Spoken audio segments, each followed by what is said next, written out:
সোনার হরিণ টিকিট পাওয়া গেলেও তা চড়া দামেও কিনতে কার্পণ্য করছেন না ব্যাট বলের এ যুদ্ধ সশরীরে দেখতে মুখিয়ে থাকা যুক্তরাষ্ট্রের প্রবাসী ভারত পাকিস্তান সমর্থকরা। শেষ মুহূর্তে এ ম্যাচের টিকিট খুঁজছেন যুক্তরাষ্ট্রের বসবাসরত দুই দেশের অসংখ্য ভক্তরা।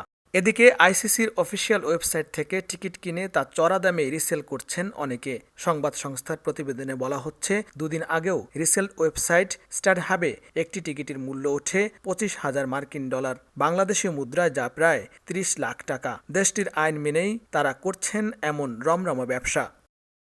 আইসিসির ওয়েবসাইটে সব ম্যাচের জন্য 6 ধরনের টিকিট রয়েছে। ব্যতিক্রম ভারত পাকিস্তান ম্যাচ। এতে বাউন্ডারি ক্লাব সেকশনের টিকিটের মূল্য $1,500, ডায়মন্ড ক্লাব সেকশনে বসার জন্য গুনতে হবে $10,000, কর্নার্স ক্লাব বা কাবানাস সেকশনে টিকিটের দাম যথাক্রমে $2,750 এবং $3,000।